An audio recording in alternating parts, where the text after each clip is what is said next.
use of grounding chains for safety is no longer recommended. The National Electrical Code (NEC) mandates the use of insulated cables or cords equipped with grounding ends for all grounding applications. Grounding chains present a potential safety hazard because they lack insulation. If a grounding chain is employed, specific guidelines must be followed. Firstly, it must be appropriately sized to handle the anticipated fault current.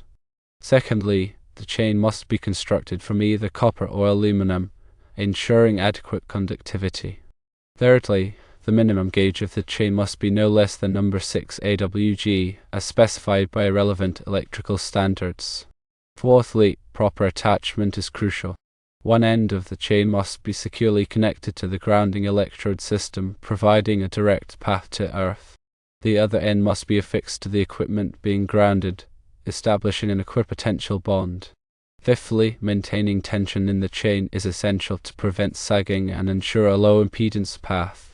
Sixthly, the chain must never be allowed to come into contact with any energized parts, as this could create a shock hazard. Grounding chains should only be considered for temporary applications where insulated cables are not feasible. They are not suitable as a permanent grounding solution due to their inherent limitations and potential safety risks. The primary concern with grounding chains is the absence of insulation. In the event of a ground fault, the entire length of the chain becomes energized, posing a significant shock hazard to anyone who comes into contact with it. Insulated grounding cables, on the other hand, provide a layer of protection, minimizing the risk of electric shock.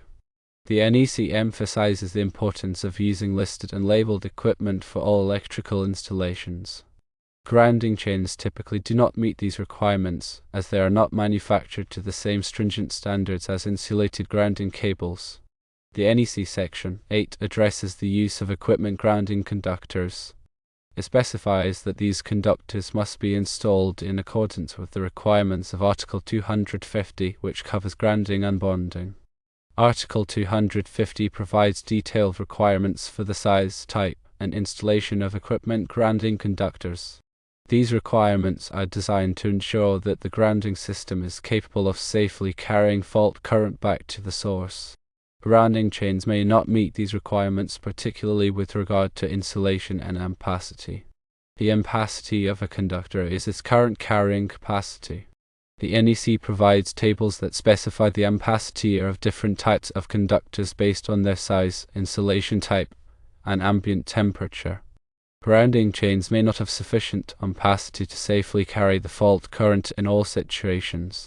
This could lead to overheating and potential fire hazards. In addition to the safety concerns, grounding chains can also be unreliable. They are susceptible to corrosion and mechanical damage, which can degrade their performance over time. This can lead to increased impedance and reduced grounding effectiveness. Insulated grounding cables are more resistant to these factors and provide a more reliable grounding solution. When selecting a grounding cable, it is important to choose one that is appropriately sized for the application. The NEC provides guidance on how to size equipment grounding conductors based on the size of the circuit conductors. It is also important to ensure that the grounding cable is properly installed. This includes making sure that all connections are tight and that the cable is protected from damage. In summary, grounding chains are not recommended for safety and are not generally compliant with the NEC for permanent grounding applications. Insulated grounding cables provide a safer and more reliable grounding solution. Always consult with a qualified electrician to ensure that your grounding system meets all applicable codes and standards. The NEC is updated every 3 years, so it is important to stay current with the latest requirements. Changes to the code can impact grounding practices and the types of equipment that are permitted to be used.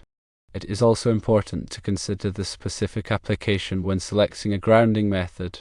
For example, in some industrial environments, it may be necessary to use special grounding techniques to protect against electromagnetic interference. Always follow the manufacturer's instructions when installing grounding equipment. Improper installation can compromise the safety and effectiveness of the grounding system. Regular inspection and maintenance of the grounding system is also important. This includes checking for loose connections, corrosion, and damage to the grounding conductors. Any problems should be corrected immediately to ensure that the grounding system is functioning properly. The goal of grounding is to provide a low impedance path for fault current to return to the source. This helps to trip the circuit breaker or fuse and to energize the circuit, preventing electric shock and equipment damage. A properly designed and installed grounding system is essential for electrical safety. Ignoring grounding requirements can have serious consequences.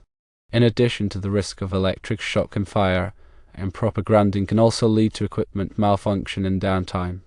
Therefore, it is important to take grounding seriously and to ensure that your electrical system is properly grounded.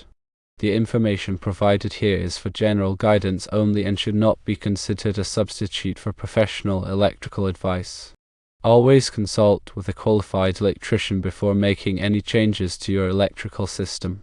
Furthermore, the NEC provides specific requirements for grounding different types of equipment and systems. For example, there are separate requirements for grounding transformers, generators, motors, and other electrical equipment. These requirements are based on the specific characteristics of the equipment and the potential hazards associated with its use.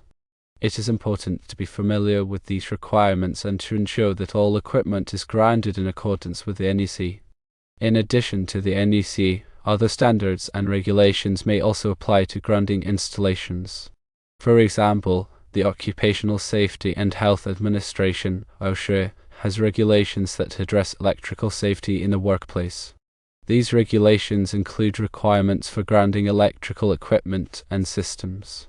It is important to be aware of these regulations and to comply with them to ensure a safe working environment.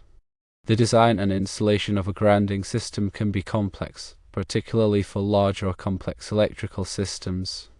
It is often necessary to use specialized software and equipment to perform grounding studies and to verify the effectiveness of the grounding system. Grounding studies are used to analyze the flow of fault current in the grounding system and to identify potential problems such as excessive ground potential rise. Ground potential rise is the voltage difference between the grounding system and the surrounding earth. Excessive ground potential rise can create a shock hazard. The selection of grounding materials is also important. Copper and aluminum are the most common materials used for grounding conductors. Copper is a better conductor than aluminum, but it is also more expensive. Aluminum is lighter and less expensive than copper, but it is more susceptible to corrosion. The choice of grounding material will depend on the specific application and the environmental conditions.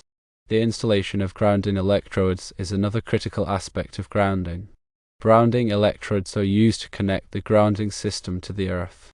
The NEC specifies the types of grounding electrodes that are permitted and the requirements for their installation.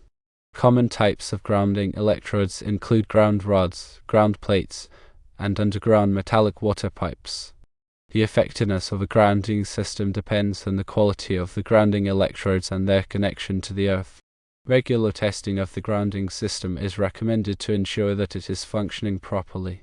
Grounding tests can be used to measure the impedance of the grounding system and to verify that the grounding electrodes are making good contact with the earth. Any problems identified during testing should be corrected immediately. In addition to equipment grounding, there is also system grounding.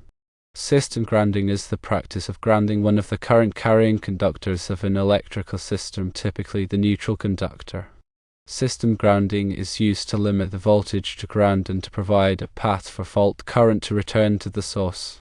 The NEC provides detailed requirements for system grounding, including the size and type of grounding conductor that must be used. The grounding system must be properly maintained to ensure its continued effectiveness. This includes regularly inspecting the grounding conductors and connections for corrosion or damage and repairing any problems promptly. The grounding system is a critical safety component of an electrical system, and it should be treated with the same care and attention as any other safety device. The information provided here is intended to provide a general overview of grounding principles and practices. It is not a substitute for professional electrical advice. Always consult with a qualified electrician before making any changes to your electrical system. Remember that electrical work can be dangerous, and it should only be performed by qualified individuals.